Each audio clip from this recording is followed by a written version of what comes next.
Hello, good evening, नमस्ते।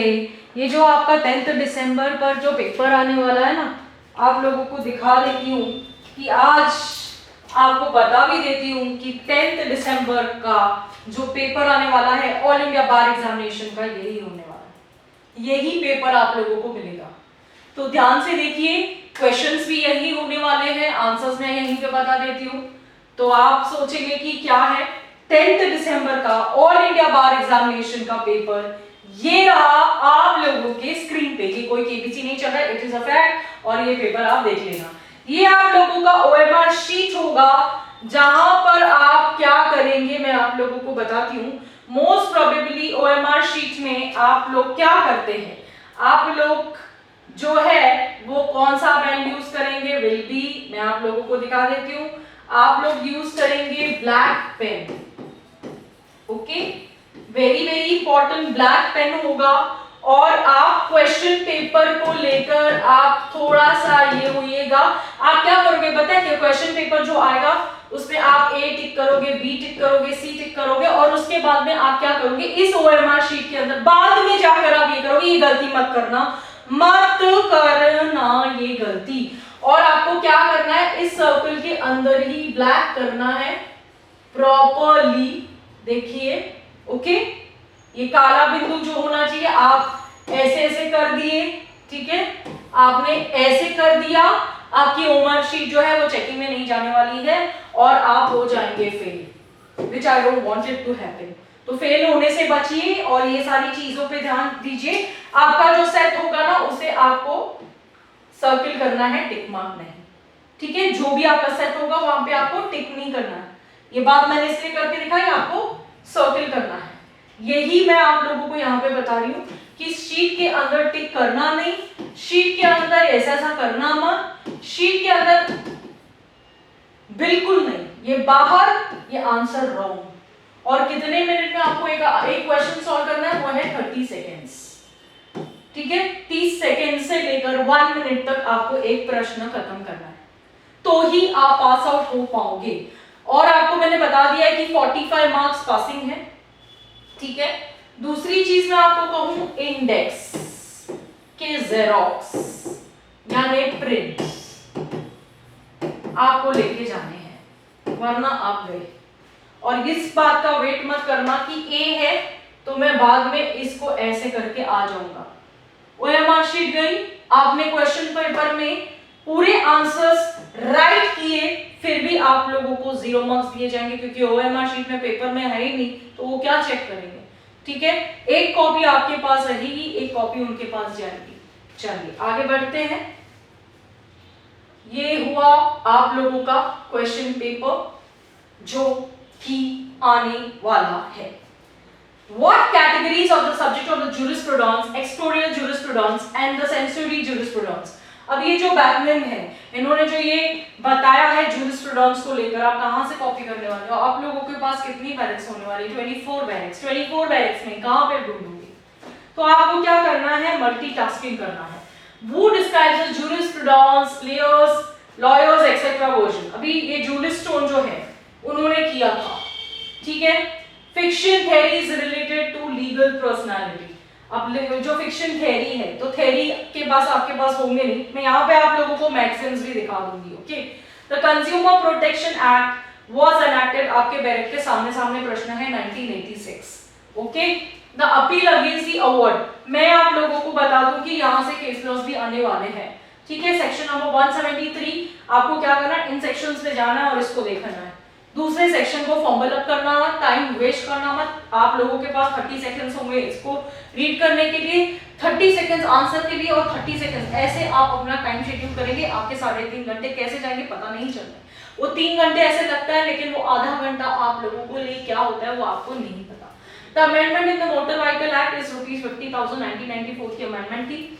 Under the व्हीकलिस्ट liability, विशेष liability, however you pronounce it, is joint भी होती है, सर्विल भी होती है। In the tort of the case of the defamation, intention to defame is not necessary. अब यहाँ पर इंटेंशन क्या होना चाहिए, जरूरी नहीं है कि हम किसी को भी डिफेम करें, तो उसकी जरूरत नहीं है, टॉर्ट ठीक है। एडवोकेट एक्ट कब इंट्रोड्यूस हुआ था, 1961। ये जो क्वेश्चन है 90% पूछा जाता है। The Bar Council of Indian Constitution of the following ex officio member Attorney General of India, Solicitor General of India is both A and B is the correct answer. ठीक है, Indian Constitution Committee constituted the first time under the chairmanship of Sir Award Chairman in the year. अब ये ना Indian Committee से जो constitute की गई थी उससे ये प्रश्न 1923 का सी कितना बिहाइंड द क्वेश्चन पूछा गया है. Power of disciplinary committee under advocate act is provided under section 42. ठीक है, the Indian council of arbitration was established in the year 1956.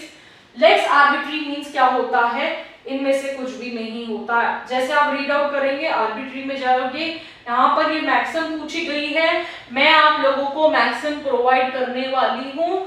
इसके लिए मैं आप लोगों को अपना नंबर जो है यहाँ पे शेयर करती हूँ.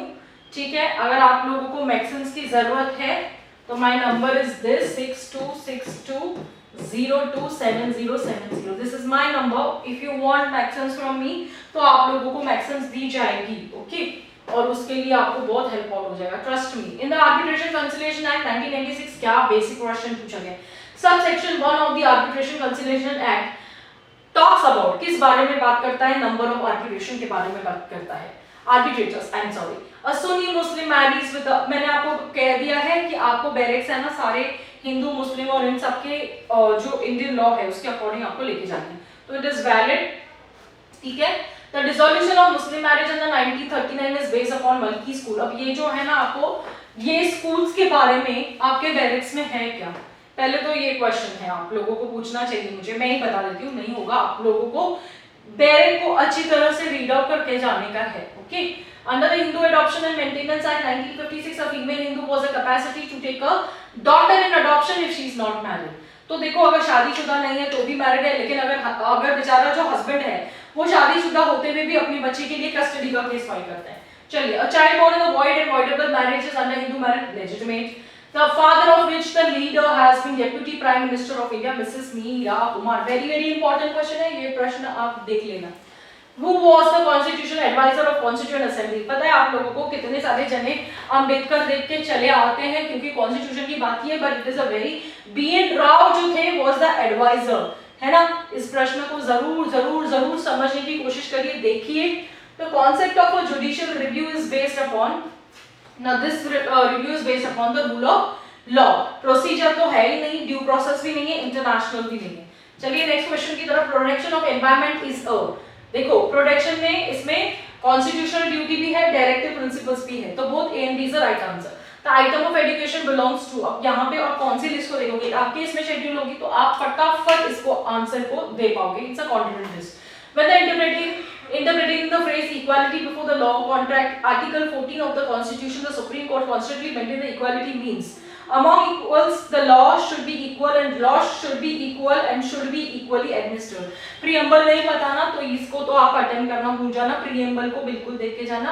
हमारा first thing है to say preamble from by words. Okay, now number of fundamental rights available in the Constitution are कितने fundamental rights अवेलेबल है, 6 फंडामेंटल राइट्स अवेलेबल है. Which of the following fundamental rights was described by Dr. Ambedkar ji ने कौन से ये किए हैं constitutional right to constitutional remedies के बारे में उन्होंने बताया. Which of the period of appointment of the controller auditor general, आपको पता है बहुत सारे जने 6 इयर्स मार्क करके आते हैं, 6 इयर्स और 65 इयर्स को भूल जाते हैं. ठीक है, तो 6 इयर्स और 65 इयर्स whichever is earlier. चलिए, Which of the following grades, अब grades के बारे में कोवर, अभी है ना हम लोग जब भी LLB के फर्स्ट ईयर में थे तभी हम लोगों को rates बताया जाता है. तो habeas corpus is the supremacy of law, equality before the law, predominance of the legal spirit. अभी आपको पता है कि कॉन्स्टिट्यूशन से क्वेश्चन बनने वाले हैं, तो डॉक्ट्रिन्स के बारे में मैं आपको फिर कह रही हूँ. If you want doctrines and Maxim's का ये डू लेट मी नो. ठीक है, rule of the law and antithesis of the arbitration in the civilized society. It has come to be regarded the mark of free society. It seeks to maintain a balance between the opposite notions of individual liberty and the public order. This is opinion by the famous habeas corpus case. कौन सा case? HR Khanna ji जो justice थे उन्होंने इस case के ऊपर काफी सारा सोसाइटी जो फ्री होनी चाहिए और ऑपोजिट नेशंस इंडिविजुअल और लिबर्टी को लेकर यहाँ पे उन्होंने बहुत अच्छा ये बताया. ठीक है, मैक्सिमम डेलीगेट्स और डेलीगेट, मैंने इसलिए बोला मैक्सिम्स को देखो कितने सारे क्वेश्चन पूछे गए वहाँ पे कहाँ से लेके आओगे आप, तो इसलिए मैंने कहा कि वो मैक्सिम्स मेरे पास है. ठीक है, a delegate cannot term a delegate. Consumer Protection Act predominantly based upon the Union Journal, तो इस यूनिसेफ भी नहीं है, यूनेस्को भी नहीं है, तो none of these are right. Which of the following is irrelevant fact of the Evidence Act 1872? The facts which make the relevant fact highly probable. देखो यहाँ पर कैसे है ना, एविडेंस एक्ट पढ़ा होगा तो मतलब ऐसे बढ़िया test of competency of witness capable of understanding the nature and the question of rational answer, यानी ये पागल तो नहीं है, बदी तो नहीं है, ये तो नहीं है, तो बस ये तो सिंपल है, आप लोगों को देखने की भी जरूरत नहीं है। Which of the exception of rule of hearsay evidence, अब हियरसे एविडेंस से पूछा गया है तो फटाफट आप हियरसे का टॉपिक निकालोगे जो कि इंडेक्स में होगा और आप आंसर को इजीली कर पाओगे। Communication between the husband is privileged and the communication was made during the marriage the pop. अब ये देखो आप लोगों को इसलिए मैं कह रही हूं कि एविडेंस पता होगा तो फटाक से आप आंसर करेंगे। Leading questions can be asked without the permission of court. Cross examination में ऐसे लीडिंग क्वेश्चंस पूछे जा सकते हैं, आप ऐसे किसी को भी लीडिंग क्वेश्चंस नहीं पूछे जा सकते हैं। लीडिंग क्वेश्चंस क्या होता है आपके, क्योंकि अगर लीडिंग क्वेश्चंस पूछा तो हम लोगों को मैजिस्ट्रेट ही बोल देता है stop. Okay, now which who the word evidence, तो इसमें तो एविडेंस जो है अगर आप लोगों ने सेक्शन नंबर 3 पढ़ा होगा एविडेंस क्या है तो ये तो आराम से पता होगा। फैक्ट एंड इशू क्या है, फैक्ट इन्वॉल्व अगर सेक्शन नंबर 3 पढ़ा है तो फैक्ट एंड इशू के बारे में भी पता होगा। रेलेवेंट फैक्ट क्या है, facts logically relevant to any fact and issue. The term lockout, अभी लॉकआउट को लेकर ना बहुत सारी कंफ्यूजन होती है कि 2 KK है कि 2 1 है, तो लॉकआउट को लेकर मैं बता दूं कि सेक्शन 2 का 1 है बिकॉज क्योंकि ये वो है जो ऑन द कॉन्ट्ररी हम लोगों को इंडस्ट्रियल डिस्प्यूट एक्ट के अंदर बताता है। ठीक है, next the term layout under the industrial dispute act was defined, अब ना it was defined under section 2 KK में। अब यहाँ पर जो है ये 2 KK में इसलिए बोला गया क्योंकि ये ले ऑफ की बात कर रहा है और वहां पर देखो वो लॉकआउट की बात कर रहा है। कंफ्यूजन क्वेश्चन है, इंडस्ट्रियल डिस्प्यूट को आपको लेकर सेम क्वेश्चन पूछा गया है। उसके बाद हम देखते हैं ट्रेड यूनियन एक्ट 1926 का ये एनैक्ट हुआ था।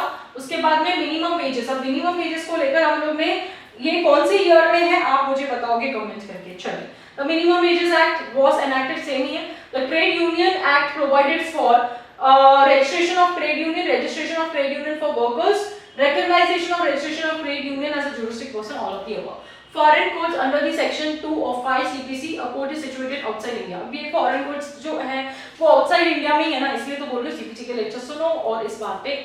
अंडर जजमेंट, जजमेंट क्या होती है, statement of a ground of order और डिग्री। बहुत सारे जनों को पता ही नहीं होती है कि जो जजमेंट होती है वो क्या होती है, उन लोगों को सिर्फ डिग्री सुनाई देती है, जजमेंट के बारे में मालूमात ही नहीं होता।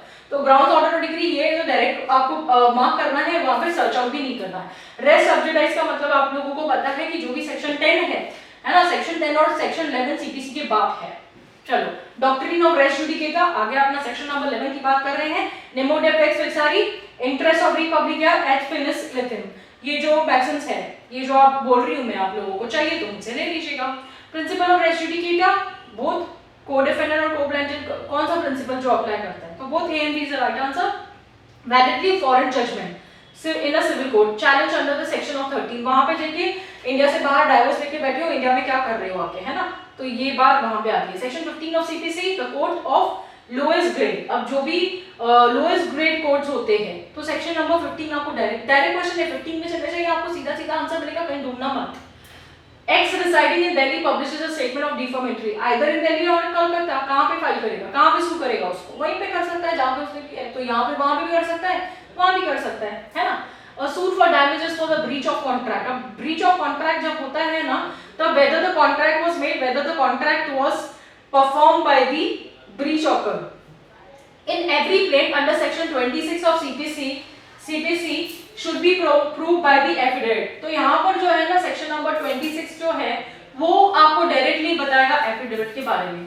Which of the following standard is valid a contract, one of the party has no choice to accept and sign the contract। देखो कितना इजी फॉर्म ऑफ क्वेश्चंस आए हैं, तो सीधे कॉन्ट्रैक्ट से general rule of agreement is made without consideration void, contingent agreement impossible under the section, अरे सीधा सीधा बात है, अगर आपने कॉन्ट्रैक्ट एक्ट में वॉइड क्या है ना पढ़ा होगा तो डेफिनेटली ये मतलब मुझे नहीं लगता है करना पड़ेगा। ओके, चलिए, आई होप आप लोगों को समझ में आया। मैंने इतने सारे क्वेश्चंस आपके लिए जो मेजर क्वेश्चंस है वो निकाल के दिखाए हैं मैंने। आपको अगर ये वीडियो लाइक करना है, शेयर करना है, सब्सक्राइब करना है, ये मैं आप लोगों को बोल रही हूँ, यही पेपर आने वाला, सोच ले। चलिए, bye bye all, God bless you all.